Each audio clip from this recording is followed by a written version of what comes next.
Famcast Media, bitch.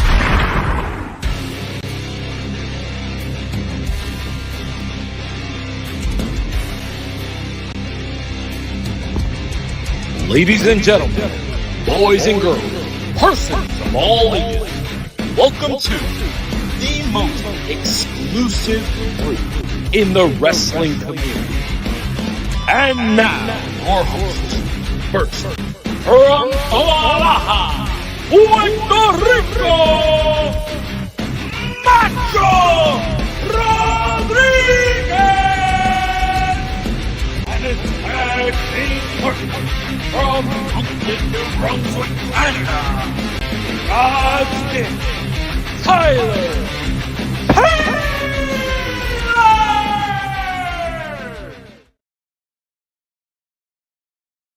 ¿Cómo estamos, mi gente?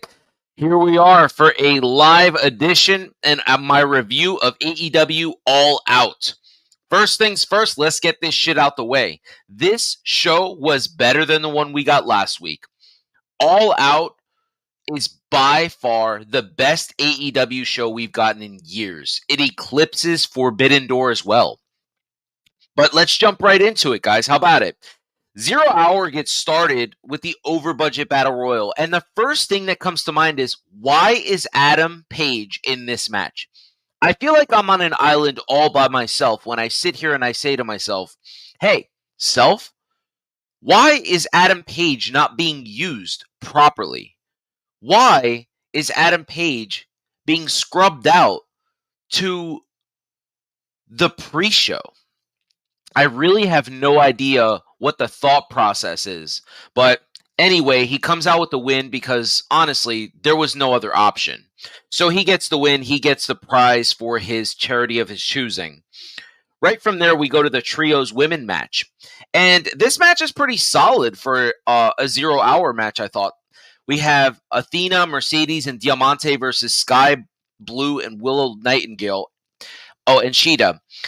The match is pretty basic. It's about 10 minutes, and, you know, they do their stuff, but they didn't get enough time. I feel like for a trios match, 10 minutes is not enough.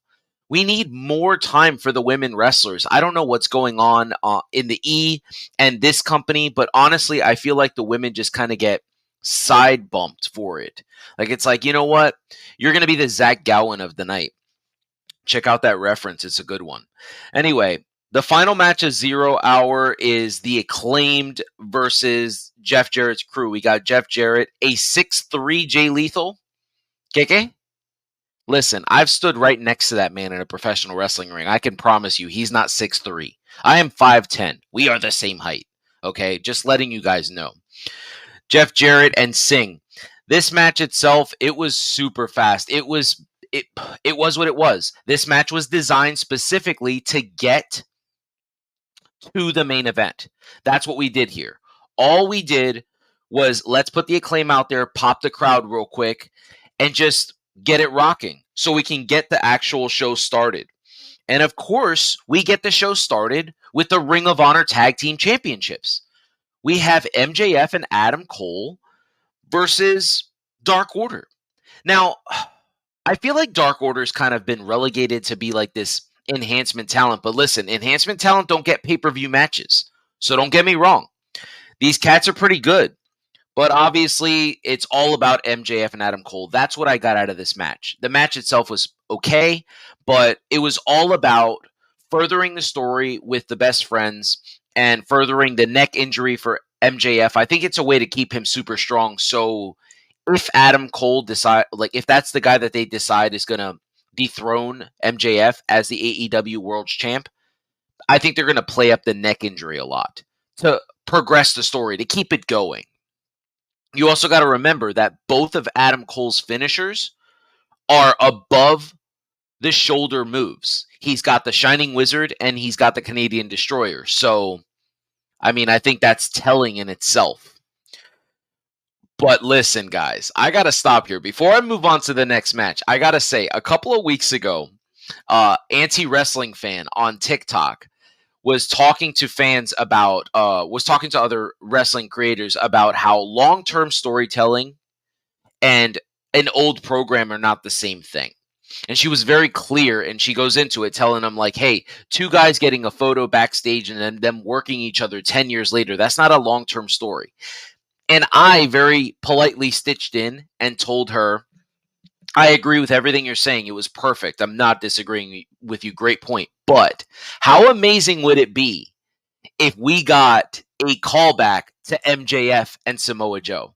Because if we do, it would make sense because Samoa Joe shoved MJF, and then during an entrance, MJF did the same shit. Well, tonight, we got that, guys.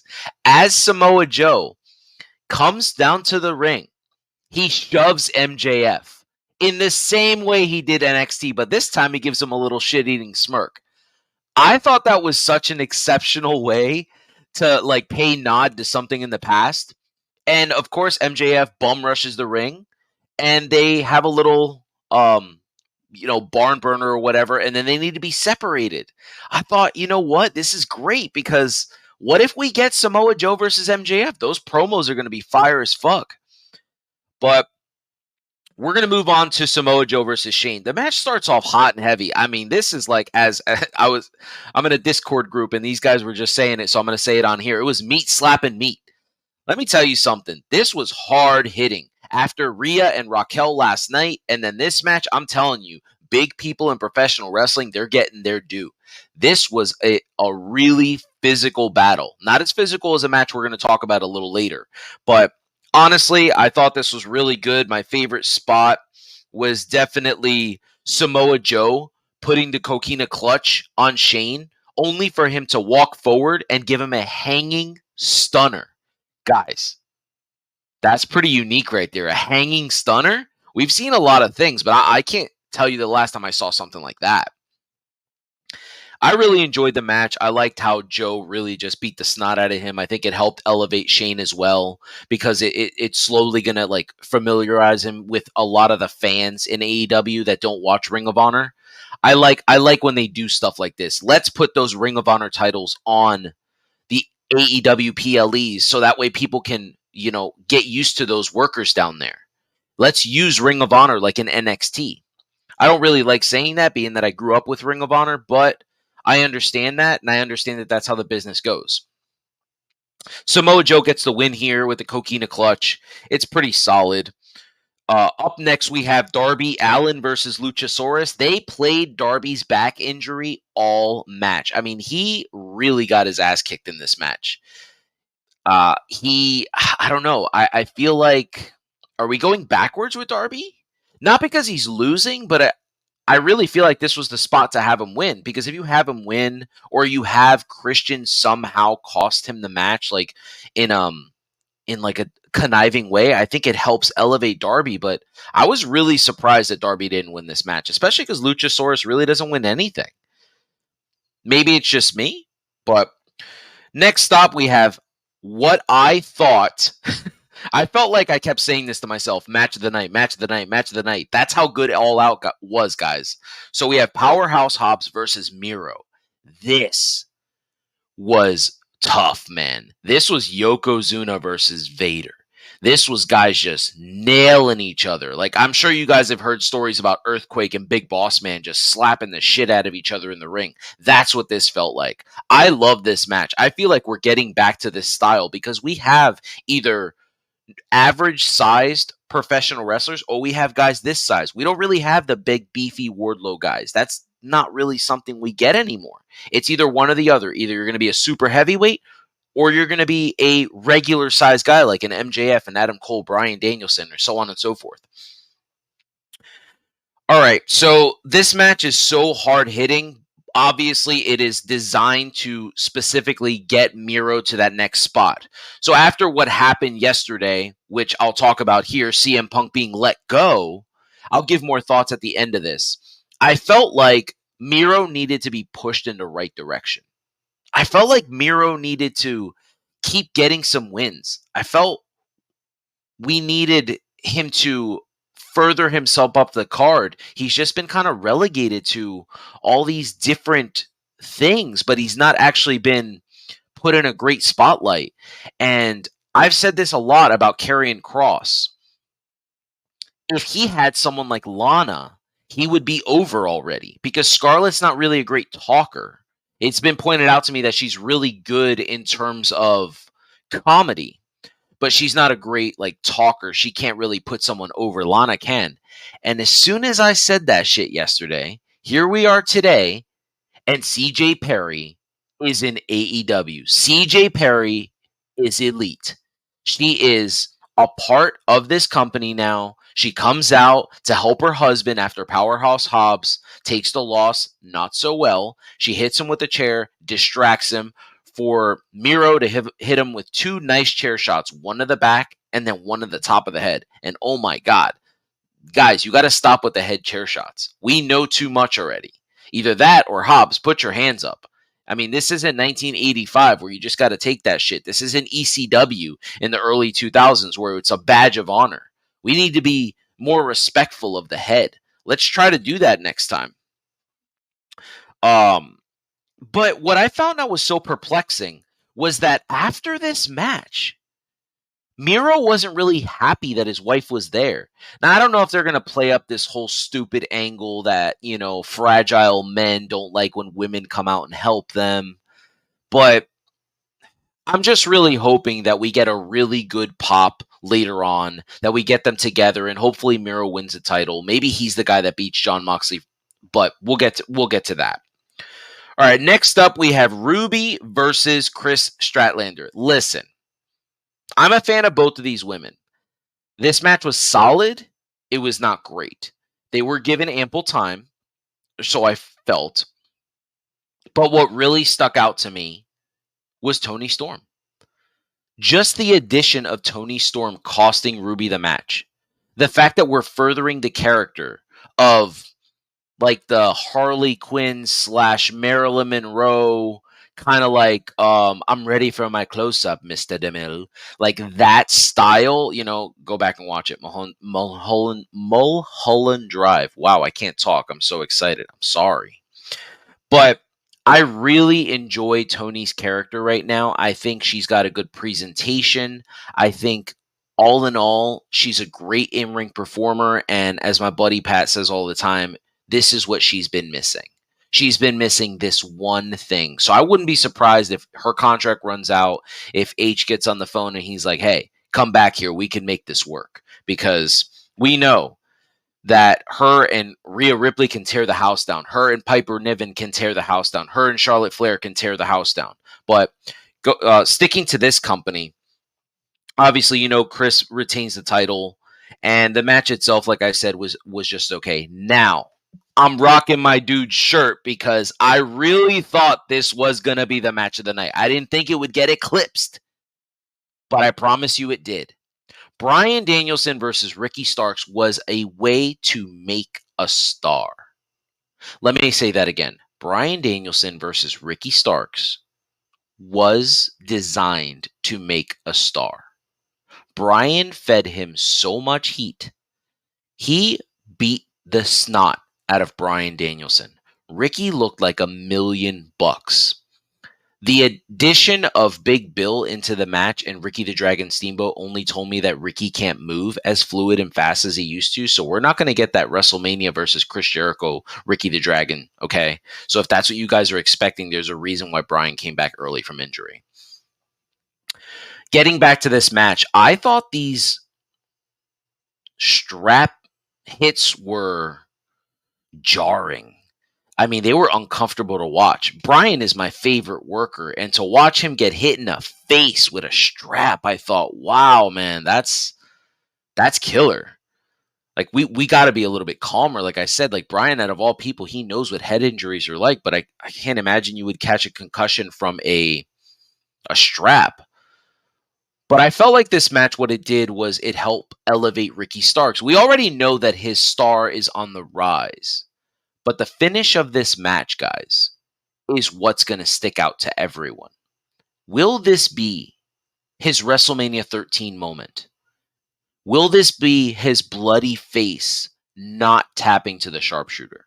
Because for him to get the LeBell Lock, refusing to tap, and then Bryan pulling out something he's only done once before, which is use the foreign object for the LeBell Lock, just like he did against Randy Orton to catch a win. He's done it before, but he's only won one other time with this. He puts the strap around Ricky's neck twice, pulls him. Ricky holds his breath and gives you the best face. And he found that hard cam like that, guys. It was brilliant, to be honest with you. I thought this match itself, uncomfortable is the best word to describe it. But, I mean, Bryan Danielson, I'm going to make this a popular thing. I'm going to make a fucking t-shirt. I'm going to go out this weekend and buy myself a cricket just so I could make a t-shirt. Bryan Mr. Steal the Show Danielson. Because that's exactly what he did, guys. He stole the show for a small amount of time. All right, moving on from there, we have the tag match with Shibata and Eddie Kingston versus Wheeler and Claudio. This match was hard-hitting. It was pretty solid. It had a weird ending. I thought they did a really good job of not letting Eddie and Claudio near each other very much.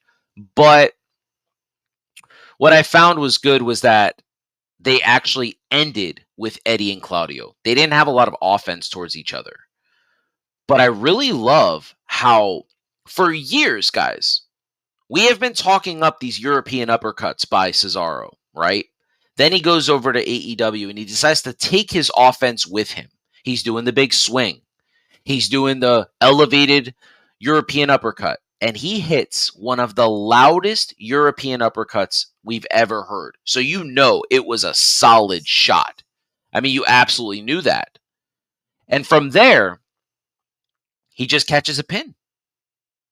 And while everybody's confused, did he just beat Eddie Kingston with a European uppercut? Here goes Nigel McGuinness, selling it like a pro. I mean, Nigel, he should seriously think about being a free agent and doing Raw, SmackDown, and AEW, because this dude could be a millionaire by like next week. He is that good of an announcer. The way he sells things, the way he ribs on people, and then brings it all the way back to professional wrestling. I am in awe of what I'm watching with Nigel McGuinness. I believe what he says was, I have never seen a match end with a European uppercut, and immediately yelling into his microphone, Claudio is such an incredible performer. I love it.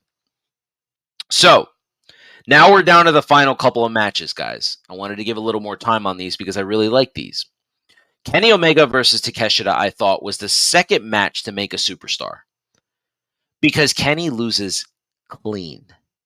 That's right. That's exactly what I said, guys. Kenny Omega lost this match clean. Now, as I said on TikTok, there was some theatricality, but ultimately, he lost clean. He went for the one-wing angel. He couldn't hit it. Takeshita hits him with a running knee, almost like a Kinshasa, but with a 12-6 knee instead of the 9-3. And Kenny kicks out. Takeshita goes back to the corner. He pulls his knee brace down. He runs, and with his bare knee, he hits him with his running knee, and he just catches a pin. And the crowd is shocked. But I think it works. Because now we have a guy that Kenny can't beat. They're bringing the Okada feud to the United States. Because Kenny couldn't beat Okada until he finally did. I think it's super important to make stars. And Kenny Omega's already made. In this company, he's an EVP. He needs to be able to do more behind the scenes because obviously they need to get a tight lip back there. They need to knock that shit off, all that random stuff that they do. So on screen, we're going to need other people to follow. And what better credibility to give Takeshita than to have him have 2 wins over Kenny Omega? I really was surprised, but pleasantly surprised with how much I enjoyed this match because I don't know much about Takeshita. I really don't. The video package before told me a little bit, but it wasn't so much that I would jump over the moon and be like, oh, I'm a new Takeshita fan. But this match, oh no. This match told me one thing. When I sign off here tonight, I will be YouTubing Takeshita matches. I need to know more about this man. Thank you, Kenny Omega. Thank you, AEW, for introducing this man to me, because I think he's bringing strong style back with his elbows, his forearms. I think in terms of believability, the guy's a monster. He looks great. And having a guy like John Callis, I feel like it's going to help further him and elevate him up the card. So we'll see what happens. All right. Now we have Spot Fest City. We have Bullet Club Gold, which consists of Jay White, Juice Robinson, and the Guns, versus the Hart Foundation and Rockers Light. Oh, I'm just kidding, guys. Calm down. I don't want people to get all angry that I'm making fun of your favorite tag teams. But we have FTR and the Young Bucks. If this is your style of wrestling, then more power to you. I don't know. I guess the old saying says, if you have nothing good to say, don't say anything at all. I thought this was Spot Fest after, that's all it was. It was spot after spot after spot. That's all they wanted to do. The camera angles kept panning out to see the four-person sharpshooter. We got to see one of the FTR and one of the Young Bucks hit the Shatter Machine together. We got to see one of the FTR, one of the Young Bucks hit a super kick together. Ultimately, I think it's leading to another FTR versus Young Bucks match. Hopefully, it's better than All In. But in terms of this show alone, I really thought it was unnecessary. And the Young Bucks caught a lot of heat in the beginning, but by the end, the fans they didn't want to boo. They knew what they were watching. They were watching a really good AEW show. I didn't think it was super spotty or anything like that. This match was that indie-rific spot fest. Everything else was really solid. But you watch the show yourself and tell me what you think. All right, guys, moving on to the main event of the evening. Listen, the main event of the evening was by far one of, I don't even know how to describe it. It was by far one of the most exceptional matches from start to finish. But before I get into it, I got to talk about this video package, because this video package really sold a lot for me. Jon Moxley does his best to put over Orange Cassidy. He tells everyone he's considered a cosplayer playing wrestler. Everybody says he's not the real deal. He does look like a real deal to me. That's pretty good, right? But what really stuck out to me is what Orange Cassidy said, because both of these guys are really polarizing with the fan base. And Orange Cassidy says when the company was down, when AEW was down, Jon Moxley carried it on his back. He lifted it up. And I thought, you know what? He's not wrong. But for some reason, people have just put Jon Moxley in this category that he's not a good professional wrestler. And I disagree, guys. I think he's exceptional. I think he's just doing what he loves to do, and he loves to get beat up with foreign objects. That's it. But if you ask the man to go out there and give us what he just gave us, he's going to do it. So now on to the main event of the evening. Freshly squeezed Orange Cassidy versus Jon Moxley, the Wild Thing. Oh, man. There's no doubt about it. We were very lucky to watch this match. I could not recommend the match more to wrestling fans. Whether you're an indie fan or you're a WWE fan, this is a match for everyone. I was hooked from start to finish. I couldn't even write notes during the match. I went to the bathroom after the match was over on my way up here to fill up my drink. And I thought to myself, well, that sounded weird, right? No, I went to the bathroom first, then filled up my drink. Sorry. But I was thinking I got to write notes on this. So then I decided to voice speak them into my phone. So I'm going to just tell you exactly what I wrote. You do not need a match. You do not need to win a match to prove that you're ready for the next level. This was the third match of the evening where we saw someone get made. Orange Cassidy was made. He is officially ready for the main event scene. Whether he gets put there or not, we don't know. Because this company tends to screw things up. But I thought to myself, this was like watching The Godfather for the first time. And no, of course not. I'm not saying it's as good as The Godfather.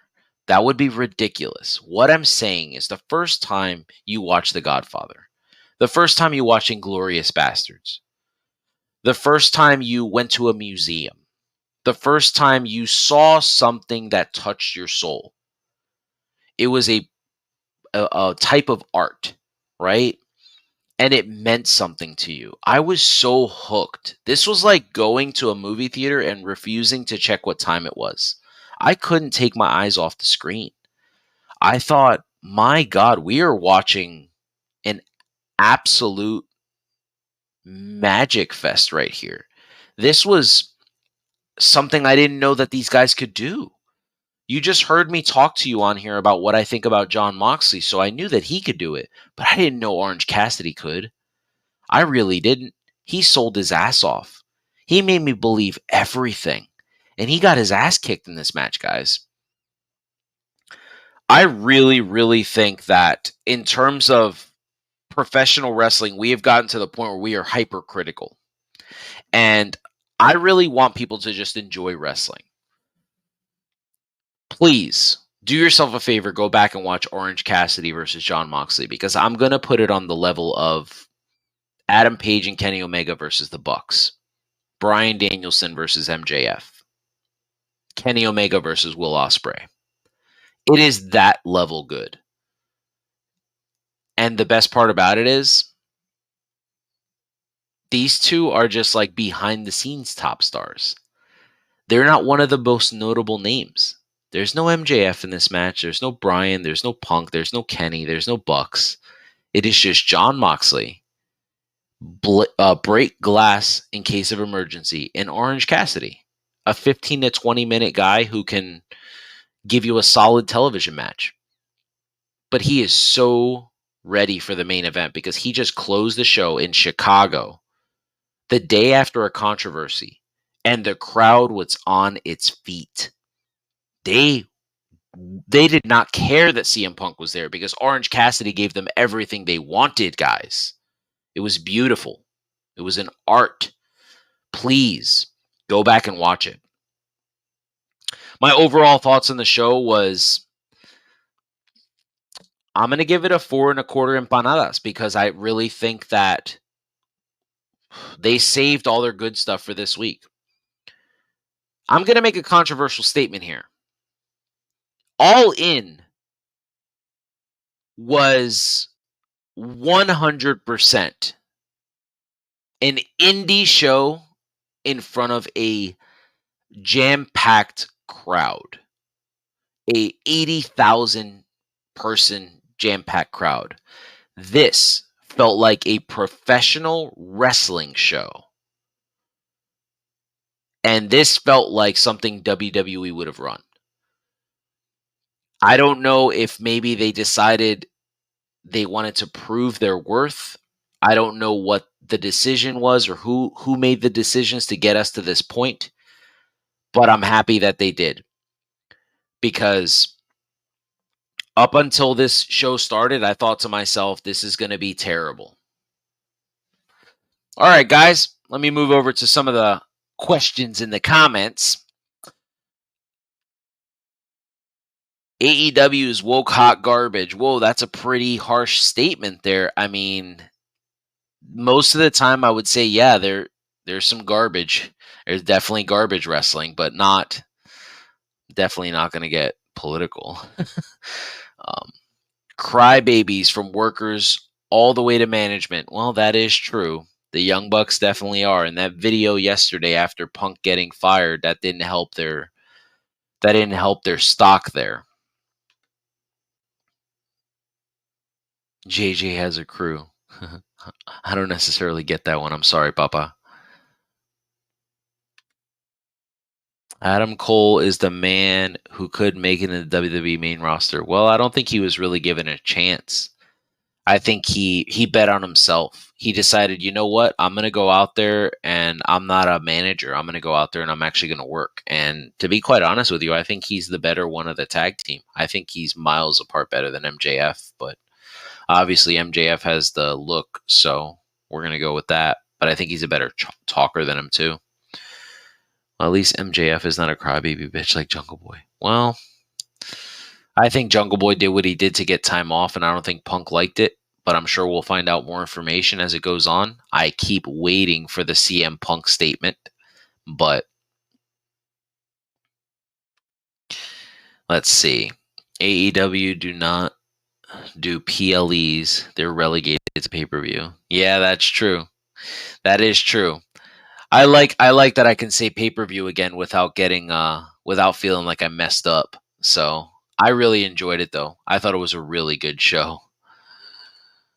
Did anyone show their backs? Oh, that's a reference to Raquel Rodriguez. No, I don't believe they did. Yeah, so anyway, guys, do yourself a favor. Go back and watch AEW All Out. It was an exceptional show. I thought, what a great time to be alive, to be a wrestling fan, to have two different companies just going at it with each other, trying their best. I think it was really interesting to do back-to-back pay-per-views, especially knowing what we know now. But no question, All Out was better than All In. I don't even remember half the matches at All In. I do remember the Sting match. I remember Will Ospreay carrying Randy the Ram. And I remember how angry I was at the sloppy finish of MJF Adam Cole and then not letting anything breathe. But as we know from WWE, they don't let shit breathe either. That's why Main Event Jay is back. Anyway, guys, thank you so much for tuning into the show. I appreciate all of yous. And I'll be back with my Raw review tomorrow night. All right, guys, I'm out.